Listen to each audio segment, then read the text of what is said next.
Hey, welcome back.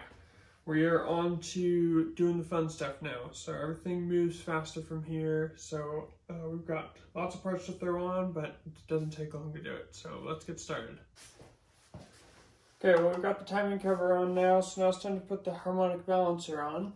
And one thing that I do when I can with harmonic balancers is make use of all thread, because we put this up here to install it, and this is a press-on one. Not all harmonic balancers have to be pressed on, but this one does. And then here's your bolt that holds it on, and it doesn't even reach.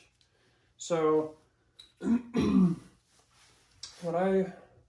going to do is use some all thread. I'll be able to thread it all the way in, and then with these washers and not be able to run it on, and it'll go on true that way. So just put a little bit of oil on the seal. Oop. And a little bit. I'll put a little bit on this as well. Then we want to put a little bit on this seal just so it's not dry. Doesn't need much, just something there. And then some on this. I've got some excess here. Some on this guy. It's always good since you're pressing things together. Okay.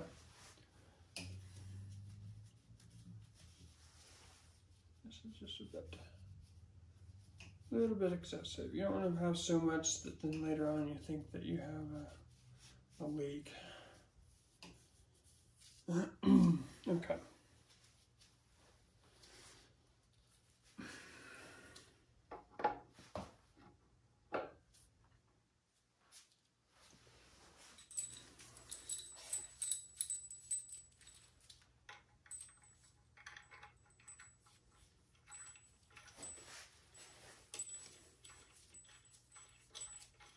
These are especially nice if you're installing one and it's on the vehicle, and you've got limited space between the front of the engine and your radiator or whatever else is in there. Then it's nice to have something like this.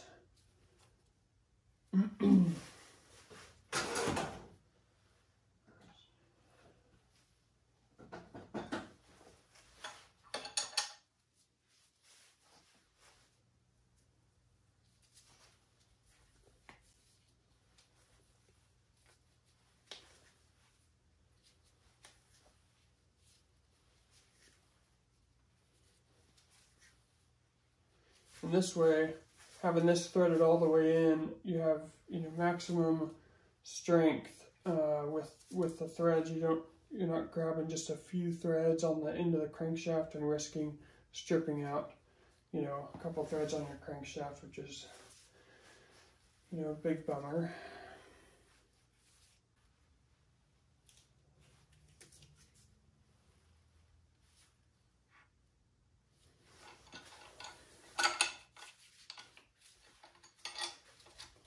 There you go. Another great tool that is good for holding pulleys, cam and crank pulleys especially, is this guy here. Fits in here and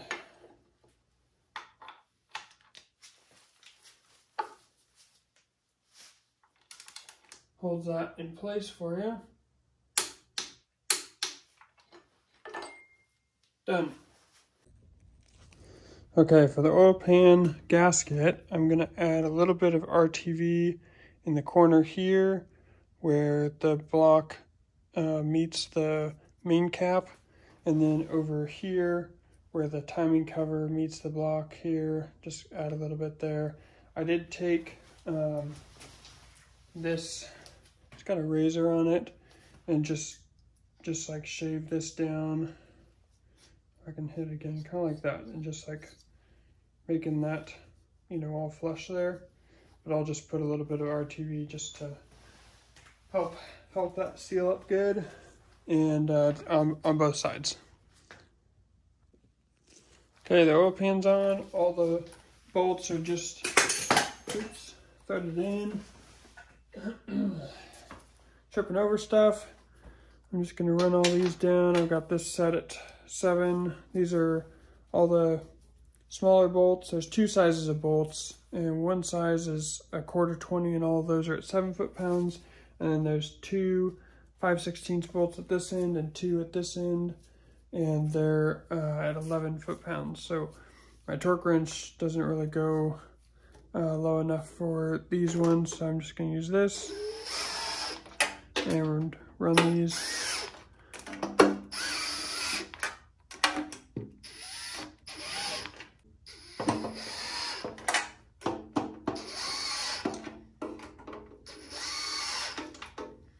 Okay, and then I'll just go underneath, let it click.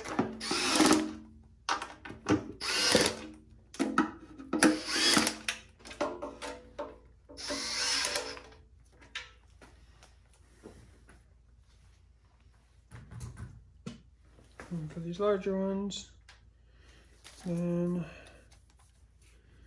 set this to 11.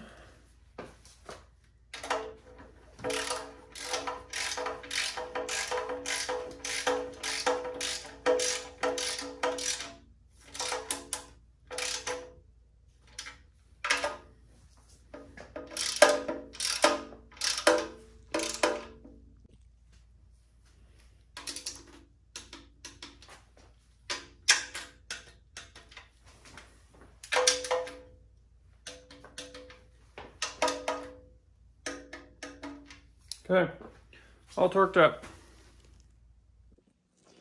Okay, so now we want to put the oil filter housing on, but before we do that, we want to squirt a little oil in this hole here and rotate the oil pump because it's dry right now. So this is a shaft out of a Chevy small block. I just have it and it fits the keyway for the oil pump drive. So you can hear that is dry. So what I'm gonna do is just take a little bit of oil, because we want it to have oil, a little oil in it so that it can make some suction and you know, to draw oil out of the oil pan when we're ready to run.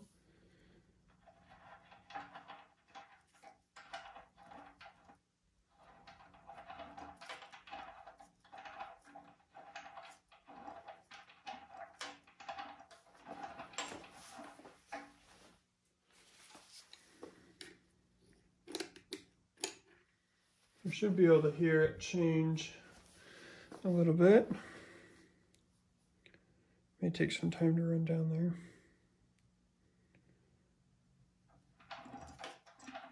there. Okay.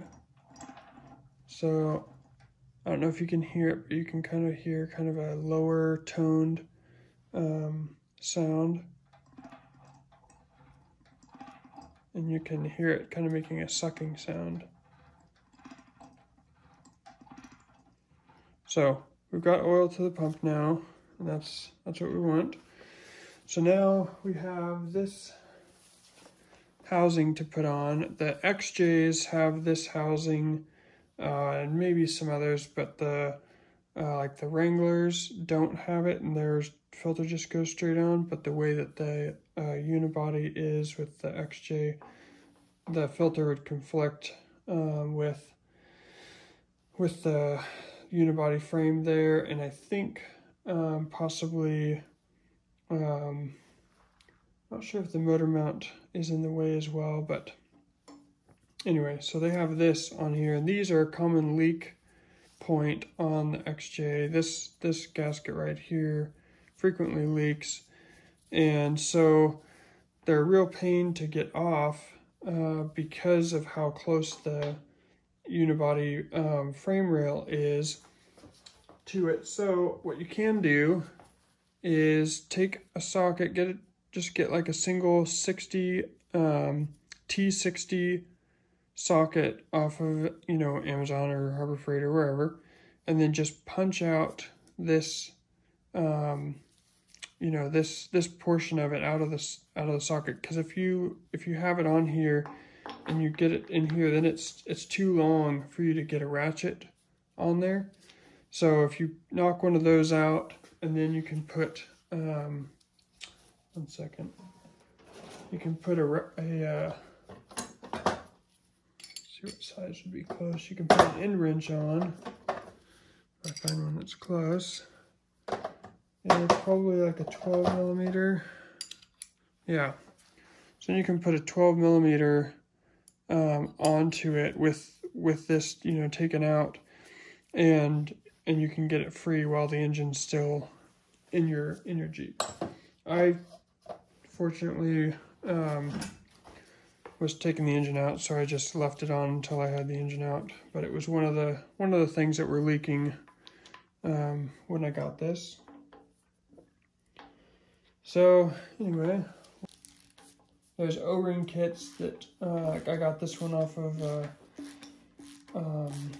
Rock Auto, and there's 2 O-rings on this portion, and then there's the large O-ring, and it comes with like 5 different O-rings to cover a range of adapters.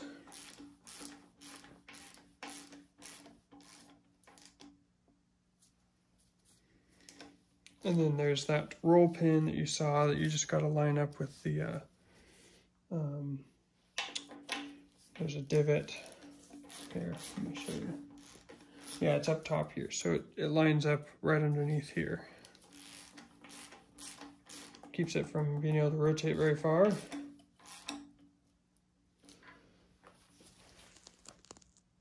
I'll have to look up the torque spec for that, and we'll get that torque down, and then we'll put a filter on it and close that up. And then next we'll put the distributor in. Well, I talked so much that I gotta split this episode in half, so the distributor install will be in the next episode. And so thanks for watching, and stay tuned for the next episode for the distributor install, and we'll see you next time.